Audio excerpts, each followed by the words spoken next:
In this video, we will explain the Frank-starling law. Okay, Frank-starling law. F mean flow. It's all about flow. If the inflow is high, for example, there is a tank. If more blood, if more fluid is come, more fluid move. For example, there is a line there. mm, this is a pipe. Okay, if more fluid come in, more blood move out. Simple mechanism, it's so simple. Why Frank Starling give we give its Frank Starling law mechanism? Just remember that thing. Okay, so sorry for that. Frank Starling law, it's so when the more inflow come, the more the outflow become high. Okay, and the place mean l mean wall. Laplace law, it's about the wall stress, and Fick principle is about the Fick oxygen consumption. Okay, oxygen consumption. These are the three law. We will explain one by one. Frank-Starling law: if the inflow is high, the output is high. As the heart fill up more blood during diastole, so if it contract harder and pump out more blood during systole. For example, this is your heart. If more blood come in, so the heart try to contract more and remove the more blood. If more blood come in, more blood move out.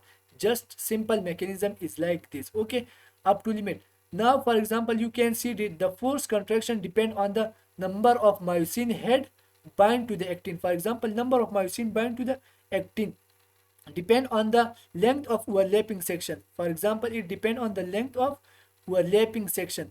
If the overlapping is high, here the overlapping is so much high, mean here is contraction is so much strong, more empty. If the overlapping is so much away, for example, if they move away from so much each other, the overlapping is so much close. For example, they move away from each other, they will close toward each other. Okay, but up to certain limit, depend length of the sarcomere, how much blood fill the ventricle during diastole. Okay, if more blood come, more blood move out. Cardiac length tension relationship.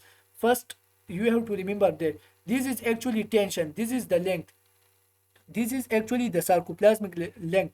So if the tension is so much high, the length is increases. Okay, this is actually tension. At systole, the tension become high, but after diastole, the tension is becoming low. Okay, and this is about the length increases and length decreases. So if so much length is increased, then so much length is decreases. Okay, now Frank-Starling relation, you can see from here, if the stroke volume, if it is the stroke volume, it is the end diastolic volume. If the stroke volume is more, the ventricular end diastole, we will explain the end diastole. So first of all, it is the positive inotropic. If you use the digoxin, this is the normal mechanism. In normal mechanism, what will happen? For example, at lower end diastolic volume, this is actually low end diastolic volume, sarcomere are squeezed together. After sarcomere are squeezed together, few myosin head bind to actin. If sarcomere are squeezed together, so few myosin head, for example, like this, we will explain one by one. So this is actually low, okay, stroke volume is low. Here at position number 2, the volume of returning to the ventricular is increases. As volume of the blood to returning to the ventricle is, if more blood is coming in, okay, sarcomere are stretches, sarcomere becomes stretch. Myosin actin, we will explain this myosin. Okay, now just leave it. If more blood coming out, sarcomere stretch. If less blood, here is the less blood is present, so sarcomere is not not stretch, it is actually squeezed. Okay, now this is the second. At the third, this is the third. At the third, you can see that, and through the end diastolic volume, there are more volume come. Okay, if more volume, so the myosin get apart, so much apart from each other, they move away so much from each other. So we will explain how these three things explain. One is the volume is so much high. At second, volume is volume is volume is high, volume is little bit high. At third, volume is so much high. Here is volume is so much less, here is the volume is more. Okay, and here volume is so much high at third position. Okay, there are three positions, one, two, three. Okay, now what will happen? And this is ventricular diastolic volume. Okay, ventricular diastolic volume is actually increases, and this is actually the stroke volume. If the volume is increased up to this limit, the stroke volume is high. But if it cross this limit, the stroke volume become decreases. Stroke volume is actually, this is your heart, and the stroke volume is how much blood is ejected per minute. Okay, how much blood is ejected.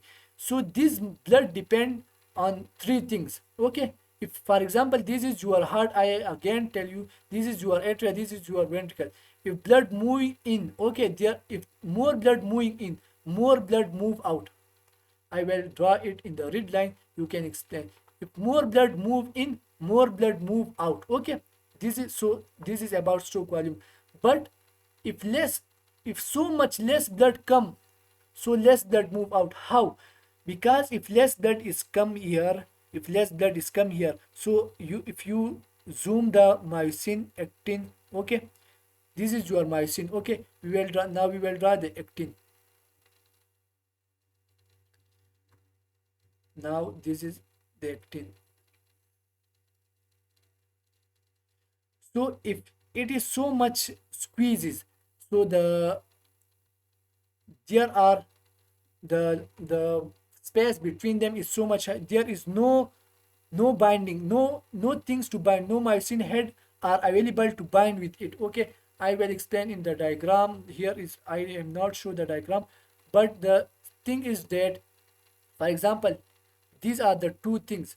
If they are so much constrict, for example like this, okay, so they can't contract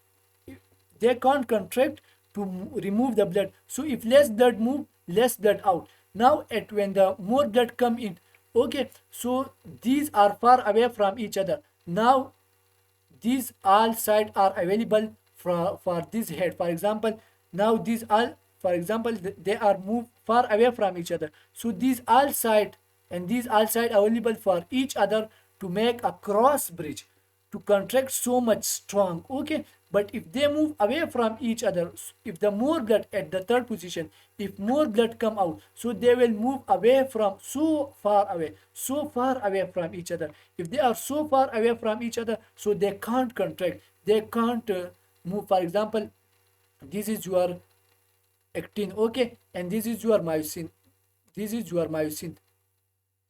So now they are far apart from each other, so there is now the contraction can't occur here.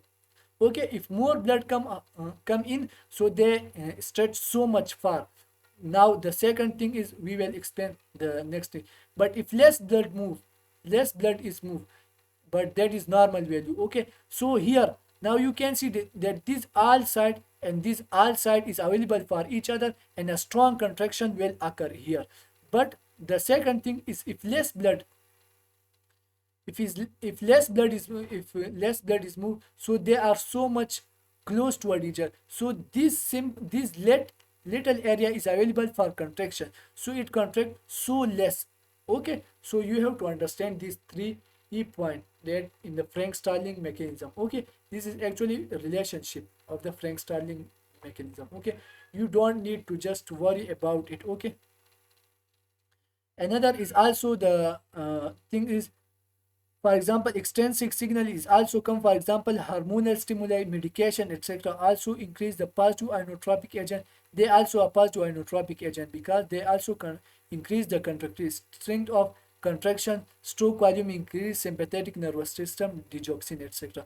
Now another is the negative ion. For example, if the string decrease contractility, stroke volume become decrease, and beta, it is actually beta blocker. Okay, if you use the beta blocker, this is negative inotropic, and it actually decrease the strength of contraction. Okay, now we will explain the law of Laplace.